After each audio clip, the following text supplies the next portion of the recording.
Assalamualaikum warahmatullahi wabarakatuh. Selamat pagi semua anak-anak Bu Ina kelas 7A. Mana kabar kalian hari ini? Baik? Alhamdulillah. Ibu berharap dan berdoa kita semua senantiasa diberikan dan dilimpahkan kesehatan oleh Allah Subhanahu wa Ta'ala. Sebelum kita memulai kegiatan pada pagi hari ini, alangkah baiknya kita berdoa sesuai dengan kepercayaan dan keyakinan masing-masing. Putri Nur Aini mana? Angkat tangan. Putri silakan dipimpin berdoa. Yuk.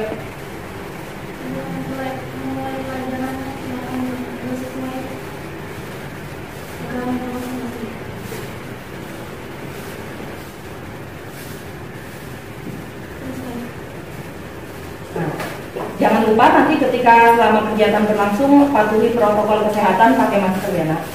Baik. Oke, semua sudah hadir ya. Tadi Ibu sudah meminta kalian untuk mengisi daftar hadir. Di sini yang sudah hadir Clara, Anissa, Herlina. Mana Herlina angkat tangan? Oke. Naisifa, kemudian Ayi, Kanza, Rizky Kabab, Wildan, Razi, Putri, dan Safira. Sebelum dimulai, Ibu mau mengajak kalian untuk kembali fokus dulu. Ibu akan memberikan sebuah ice breaking. Fungsinya apa? Supaya kalian merasa refresh kembali dan juga merasa tidak tegang. Jadi sekarang ikuti instruksi yang Ibu lakukan, yang Ibu katakan dan kalian tirukan ya. Sekarang angkat tangan kanan, kemudian pegang kening kalian. Yuk semuanya. Kemudian pegang telinga kalian. Pegang kening kalian kembali. Kemudian pegang pipi kalian. Pipi ya, oke. Dimulai saja. Tema layanan bimbingan dan konseling pada pagi hari ini adalah, kalian bisa baca semua, mengisi waktu luang dengan kegiatan positif. Nah, adapun untuk tujuan layanannya, tujuan layanannya adalah pertama mengidentifikasi berbagai macam kegiatan positif di waktu luang. Kemudian yang kedua, menjelaskan apa saja yang termasuk kegiatan positif. Ketiga, mengklasifikasi berbagai macam kegiatan positif. Dan yang keempat, menganalisis beberapa kegiatan yang efektif dalam mengisi waktu luang. Apakah kalian semua sudah siap mengikuti kegiatan ini? Siap? Baik, kalau begitu Ibu minta acungkan jempol tangan kalian. Oke, bagus sekali. Ibu mau tanya nih, selama kalian sekolah di rumah 1 tahun, apa yang kalian rasakan selama di rumah? Apa Clara? Jenuh sih. Jenuh? Jenuh karena materi yang masuk ke dalam itu nggak terlalu disampaikan. Jadi harus ada bantuan media lain kayak internet atau buku yang harus dibaca. Oh, jadi selama belajar setahun di rumah tuh intinya tidak segampang meresap ketika kamu masih tatap muka sama bapak ibu dulu ya. Karena ketika di rumah Clara merasa harus memakai bantuan lainnya, seperti buku atau membaca modul. Tema layanan bimbingan dan konseling pada pagi hari ini adalah, kalian bisa baca semua, mengisi waktu luang dengan kegiatan positif.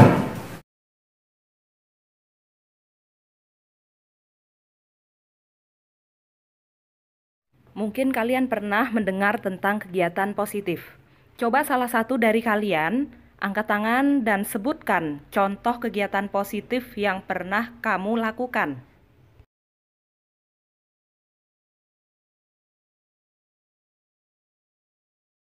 Adapun untuk tujuan layanannya, tujuan layanannya adalah pertama mengidentifikasi berbagai macam kegiatan positif di waktu luang. Kemudian yang kedua, menjelaskan apa saja yang termasuk kegiatan positif. Ketiga, mengklasifikasi berbagai macam kegiatan positif. Dan yang keempat, menganalisis beberapa kegiatan yang efektif dalam mengisi waktu luang. Ibu mau tanya nih sama kalian ya, selama kalian sekolah di rumah 1 tahun, apa yang kalian rasakan selama di rumah? Apa Clara?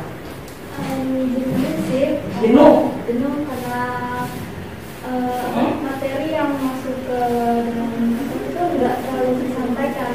Jadi harus ada bantuan media lain kayak internet atau buku yang harus dibaca.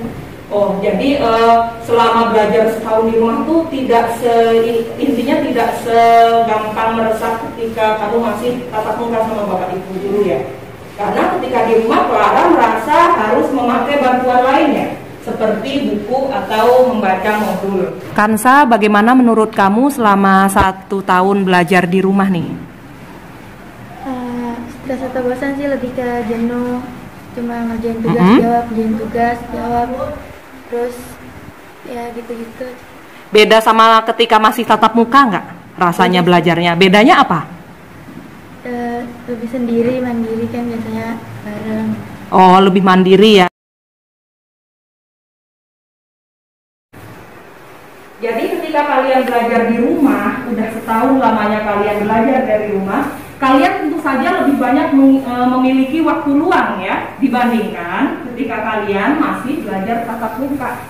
Itu, nah, di sela-sela waktu luang yang ada di rumah itu harusnya kalian isi dengan kegiatan yang berguna. Apa itu waktu luang? Coba dibaca. Yuk, kamu baca. Waktu luang dapat diartikan sebagai sebuah kesempatan yang tersedia untuk Anda di sela-sela kesibukan pekerjaan Anda. Oke, jadi maksudnya adalah sebuah waktu yang tersedia santai gitu di rumah. Itu. Kemudian Ibu lanjutkan aja. Nah, ada beragam tips kegiatan untuk mengisi waktu luang yang bermanfaat di rumah nih. Kita simak ya. Yang pertama adalah membantu ibu menata rumah. Siapa di antara kalian yang pernah membantu ibu menata rumah selama kalian itu selesai mengerjakan tugas di rumah, terus memiliki banyak waktu? Siapa? Angkat tangan yuk. Angkat tangan yang tinggi. Oke. 1, 2, 3, 4, 5. Ini perempuan semua nih. Yang laki-laki pernah nggak bantuin ibunya menata di rumah? Kalau belum, silahkan nanti dicoba ya menata rumah, membantu ibu untuk menata rumah agar lebih rapi. Jadi dimulai dengan membersihkan halaman dulu, halaman depan, kemudian termasuk dalam rumah, menata rumah, lalu rapihkan dan sisihkan barang-barang yang sekiranya sudah tidak terpakai. Kegiatan positif lainnya yang bisa kalian lakukan di rumah adalah memperbaiki barang yang rusak. Ibu lanjutin. Yang keempat adalah rutin berolahraga agar tubuh kalian tetap sehat dan bugar. Itu ya hal yang pokok. Sekarang kamu baca coba slide-nya. Dalam sehari untuk berolahraga, dengan melakukan olahraga walaupun hanya sebentar bisa membuat tubuh Anda menjadi lebih sehat dan menguatkan sistem imun Anda. Selain itu, dengan berolahraga juga bisa membuat pikiran Anda menjadi lebih rileks dan hormon yang dikeluarkan tubuh Anda. Apalagi di masa pandemi ya, sangat bermanfaat sekali jika kalian itu menjaga imun kalian dengan olahraga. Yang paling sederhana adalah berjemur di pagi hari. Kemudian kegiatan positif lainnya yang bisa kamu lakukan adalah belajar memasak makanan yang disukai. Kamu suka mie instan kan? Lumayan suka. Biasanya dibuatin apa bikin sendiri? Pintar. Itu ya, bagus. Jadi misalnya Razi suka makan telur dadar yang cabenya pakai cabai 5 gitu. Coba deh bikin sendiri. Apalagi yang cewek-cewek bisa banget ngelihat YouTube, terus ada menu-menu baru tuh, menu cemilan baru yang sehat. Itu kamu coba aja. Gitu. Teruskan. Yang kedelapan adalah membuat taman sederhana, ya. Itu jadi menanam di sekitar rumah pakai pot atau pakai bekas barang tertentu yang bisa dijadikan pot. Yang kesembilan adalah menghubungi relasi dan keluarga jauh. Ini bisa menggunakan media sosial. Itu ya, kamu manfaatkan media sosial. Ibu lanjutkan. Yang ke-10 adalah latihan bernyanyi. Siapa di antara kalian yang suka memanfaatkan TikTok? Angkat tangan dulu. Gak apa-apa, Ibu gak marah. Nah, kamu ya, jadi TikTok itu bisa dimanfaatkan buat menyalurkan bakat. Kalau emang kamu pinter nyanyi, itu silakan aja pakai ya untuk hal-hal yang baik, kan nggak apa-apa. Jadi selain itu di TikTok itu juga bisa menambah kepercayaan diri kalian. Ya, yang penting konten yang diunggah tidak merugikan dan tidak berbau sara atau suku, agama, ras dan anggota. Yuk di stop dulu aja. Sampai di sini ada pertanyaan? Putri, silakan. Tadi pertanyaan dari Putri, bagaimana caranya mengatasi gangguan ketika belajar di rumah? Misalnya diganggu oleh adik atau adik ingin mengajak bermain. Caranya, kamu harus bekerja sama dengan orang tua, dengan bapak ibu kamu di rumah, jelaskan bahwa kamu sedang ingin belajar, sehingga nantinya ada yang menghandle atau mengurus dan mengajak adik kamu bermain. Bisa saudara yang lain jika ada, atau bisa dari bapak atau ibu kamu. Kegiatan selanjutnya adalah beristirahat dengan baik agar kesehatan kalian tetap terjaga. Itu jangan sampai untuk dapat waktu belajar dari rumah, terus kamu itu tidurnya mulai jam 1 pagi sampai jam 10 siang. Nanti dari jam 10 siangnya melek sampai jam 12 malam. Keliru ya. Kenapa? Nantinya ketika kamu mulai tatap muka, itu kamu bisa merasa kaget. Tatap muka harus bangunnya pagi. Jadi usahakan istirahatnya itu cukup dan waktunya tepat.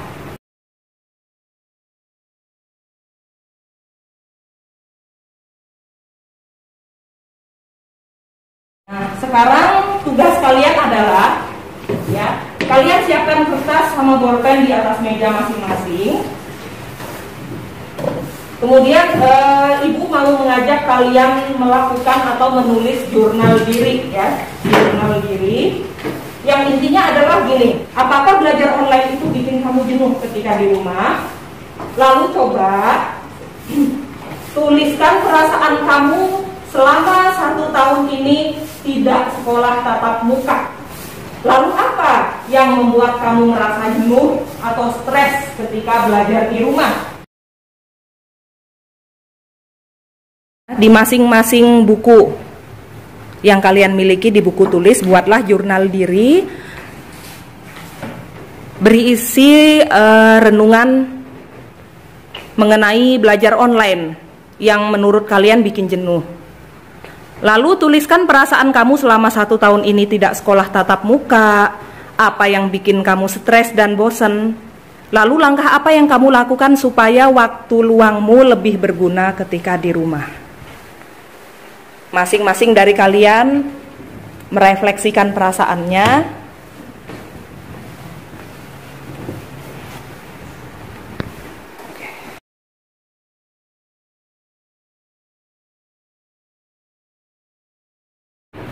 Nah, ibu sudah mengelompokkan kalian per baris. Nanti yang baris pertama dan kedua, carilah contoh kegiatan positif di waktu luang dengan cara mendengarkan YouTube. Lalu baris ketiga, cari contoh kegiatan positif di waktu luang dengan cara membaca di Google. Kata kuncinya adalah kegiatan positif di waktu luang bagi remaja. Lalu baris yang keempat, baris terakhir, bisa contoh kegiatannya dicari sambil bergerak mengamati sekitar atau berdiskusi dengan teman. Jangan lupa tetap menjaga jarak dan mematuhi protokol kesehatan.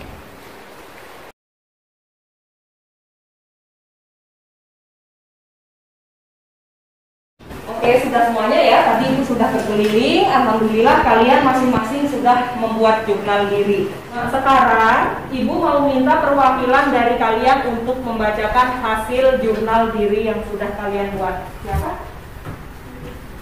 Oh, kamu mau? Oke, maju sini. Ya, maju aja. Sini aja. Ya, bacakan ya. Yang lain semua menyimak. Yuk dibacakan. Belajar online bikin jenuh. Ya, belajar online membuat kita jenuh sebab setiap hari melihat internet dan internet. Dan langkah-langkah yang berguna dalam belajar online adalah ketika ada waktu luang bisa bantu orang tua. Oke.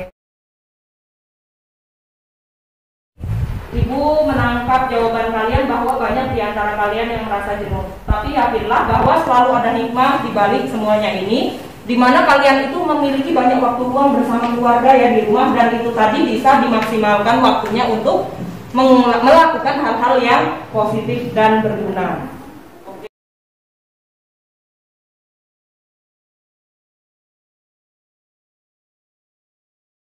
Sekarang Ibu mau memandu kalian untuk melakukan sebuah teknik yang bisa meregangkan saraf-saraf otot kalian agar lebih rileks serta mengembalikan fokus kalian agar lebih semangat mengerjakan tugas ya. Namanya adalah teknik stop. Jadi semua ikuti arahan dari Bu Ina ya. Yuk duduknya yang rapi semua, yang rileks ya. Kedua tangan diletakkan di samping badan. Yuk yang rileks semuanya. Ya. Oke. Jadi semuanya fokus. Langkah yang pertama adalah stop atau hentikan seluruh pekerjaan kalian. Yang tadi masih menulis, dihentikan dulu. Yang masih pegang pulpen, ditaruh pulpennya. Oke, semuanya lebih tenang dan lebih ini ya, relax lagi. Yuk, kamu jalan aja ke sini. Jadi nih, muka temennya nanti di sini. Kamu jalan aja satu-satu gitu. Nah, itu udah langkah yang pertama ya. Kalian sudah berada pada posisi yang relax. Lalu yang kedua semuanya, yuk take a deep breath atau tarik nafas dalam-dalam. Semuanya tarik nafas, lalu hembuskan. Oke, kita ulangi sekali lagi. Tarik nafas, yuk semuanya. Maaf. Tarik nafas dalam-dalam, lalu hembuskan. Jadi sekarang Ibu mau memutar musik relaksasi agar kalian semua lebih ini. Di stop aja dulu. Dari sini aja udah.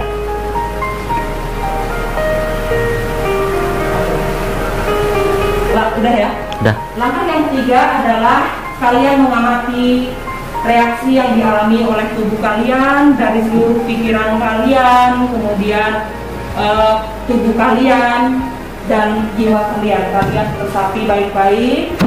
Yakinkan bahwa kalian tidak merasa patah semangat mengerjakan tugas. Bahwa semua kondisi ini akan kembali seperti semula. Kita akan belajar tatap muka kembali dan sambil menunggu hal tersebut, kalian harus tetap positive thinking dan langkah yang keempat adalah proses atau lanjutkan segala aktivitas kalian yang berkenaan dengan sekolah maupun membantu orang tua di rumah. Lanjutkan tanpa banyak keluhan dan harus dengan semangat yang baru. Oke, dari kegiatan ini yang sudah kita lakukan bersama-sama pada pagi hari ini, hal menarik apa yang kamu dapatkan dari kegiatan ini? Ya, menyenangkan bertemu teman-teman, kemudian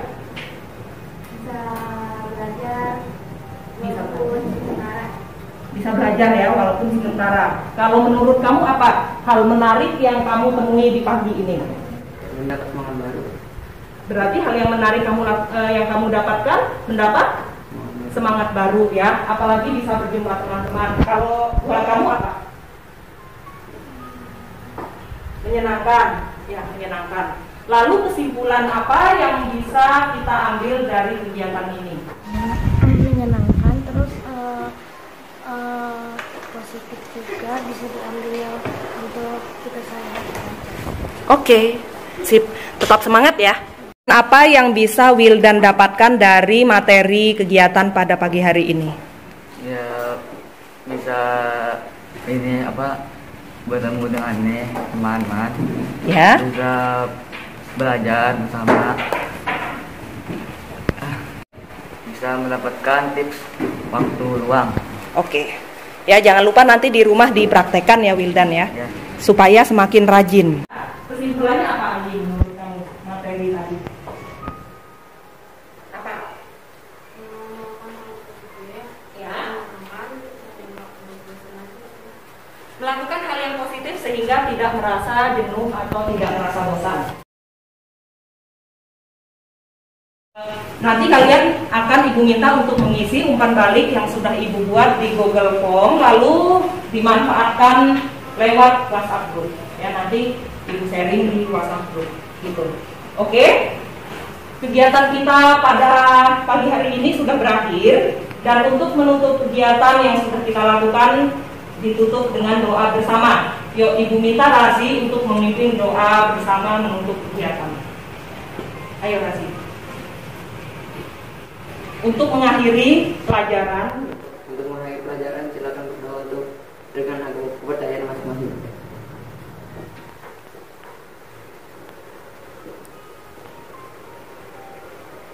Sudah selesai. Oke. Ya baik. Wassalamualaikum warahmatullahi wabarakatuh ya. Sampai jumpa di pertemuan. Refleksi yang saya peroleh setelah pelaksanaan kegiatan ini, diantaranya saya bersyukur mendapatkan wawasan baru mengenai diferensiasi dalam pembelajaran, yaitu tentang bagaimana upaya pemberian materi yang disajikan sesuai dengan kebutuhan dan minat siswa. Selain itu, ada juga materi pembelajaran sosial emosional yang tentunya sangat berkaitan dengan aneka pelajaran, khususnya bimbingan dan konseling. Rencana perbaikan ke depan adalah yang pertama, merencanakan tindak lanjut berupa bimbingan kelompok atau konseling individu setelah kegiatan selesai. Yang kedua, menggunakan teknik kompetensi sosial emosional yang lebih bervariatif. Lalu yang ketiga adalah upaya pendalaman materi agar lebih intensif. Di samping itu, saya akan melakukan diferensiasi konten dengan mengelompokkan siswa sesuai dengan minat mereka masing-masing.